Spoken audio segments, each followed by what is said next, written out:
After doing a video on the most overrated players of the season, I decided to look a little on the flip side and focus on a select few players that are actually very underrated, as in they're hardly talked about while being huge bargains financially for their respective teams. So yeah, Alexander Barkov will obviously be off this list, as he's always the go-to and just the easiest choice. No disrespect, obviously, but it's just kind of boring for me personally to talk about it because, I mean, everyone kind of brings him up. But anyways, with that, here are my underrated players of 2021. While many have been focusing on Pierre-Luc Dubois in Winnipeg, his line mate, Kyle Connor, has been having a sensational season thus far. Currently on weighing on the second line, Connor ranks third in points on the roster, as he's 1 point behind Nikolai Ehlers with 32. But even more impressively, Connor is actually leading the entire Jets team in goals with 17. While he is towards the beginning of a lengthy contract that's valued at 7.1 AAV, if you consider how much he's actually contributing offensively, then forward naturally does come across as underrated. Despite being on the first power play unit, around half of the goals that he's actually scored have been on even strength, as he currently has 9 on 5-on-5 versus 8 on the man advantage. While some Jets fans may have been nervous about this contract initially, I think so far in this season, Connor has definitely lived up to the price tag.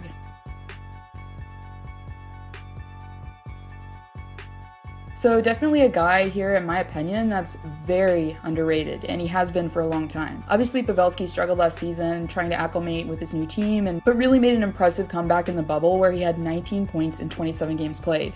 But if you take a look at his stats thus far for this season, he's even surpassing that point per game average, as the Wisconsin native is over a point per game with 32 points in 30 games played, currently leading the entire team in points by a long shot, as the second closest is Roope Hintz with 21. Pavelski is obviously on track to have a career year, and is clearly doing most of this on his own, considering Tyler Seguin isn't on the power play, Jamie Benn only has 15 points, and when you look at this team, to me, in my opinion, Joe Pavelski has been the best player on this team this season by far. With a 21.7 shooting percentage that's higher than actual guys like McDavid, Matthews, Ovechkin, you can definitely say that number 16 isn't slowing down yet.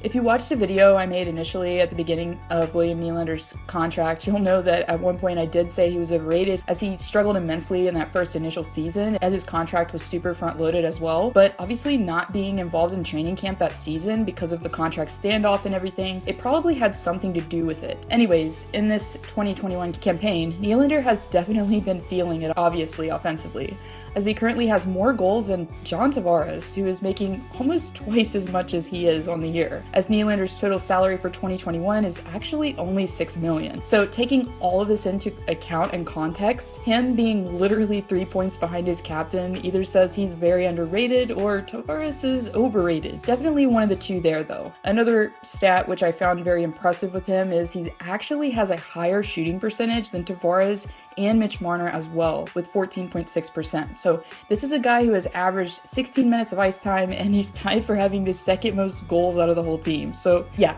definitely impressed this time around, and can definitely say that he's changed my mind.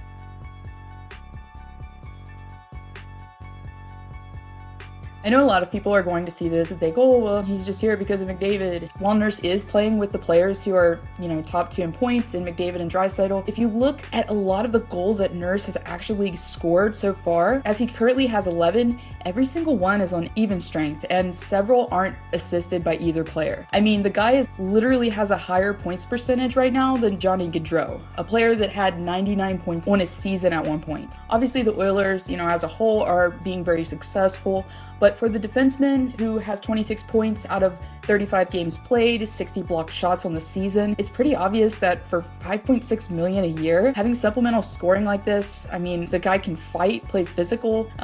It's definitely been a win-win for Edmonton. While Jack Campbell has obviously emerged and has been a hot topic recently, one guy that has been playing at an elite level all season is German Tindy Philipp Grubauer, currently tied with Andrei Vasilevsky in save percentage with a .930. Grubauer actually has played one more game than the Big Cat. Currently, after 28 games played, Grubauer has an impressive 1.73 goals against average, which is the best thus far out of all goalies who have played at least 10 games. Right now, looking at it, while Vasilevsky has had had to make more saves, you can adamantly say that out of the two right now, as the trend has been for a while, Grubauer isn't generally talked about as much, and is on a contract with only a $3.3 million AAV. So if I'm Joe Sakic right now, I'm definitely patting myself on the back, because this guy has been stellar for the Avalanche so far this season.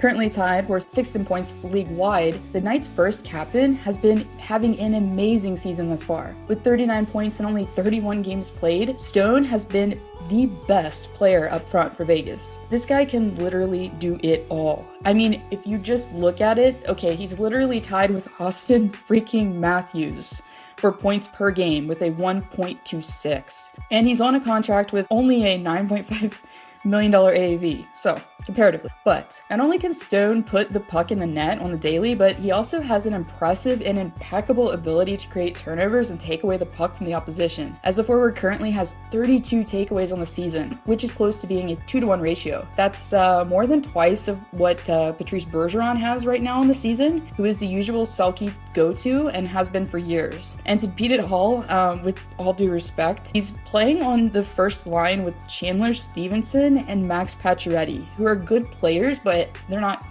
Mitch Marner or Mikko Rantanen or a guy that a lot of these stars have on their line helping them out. So really, to me, Stone would be my pick for the most underrated on this list. I mean, yeah, $9.5 million price tag a year, but considering he's basically like having an extra defenseman as far as takeaways go, and he's also putting the puck in the net like he is, he would be worth every penny to me and more.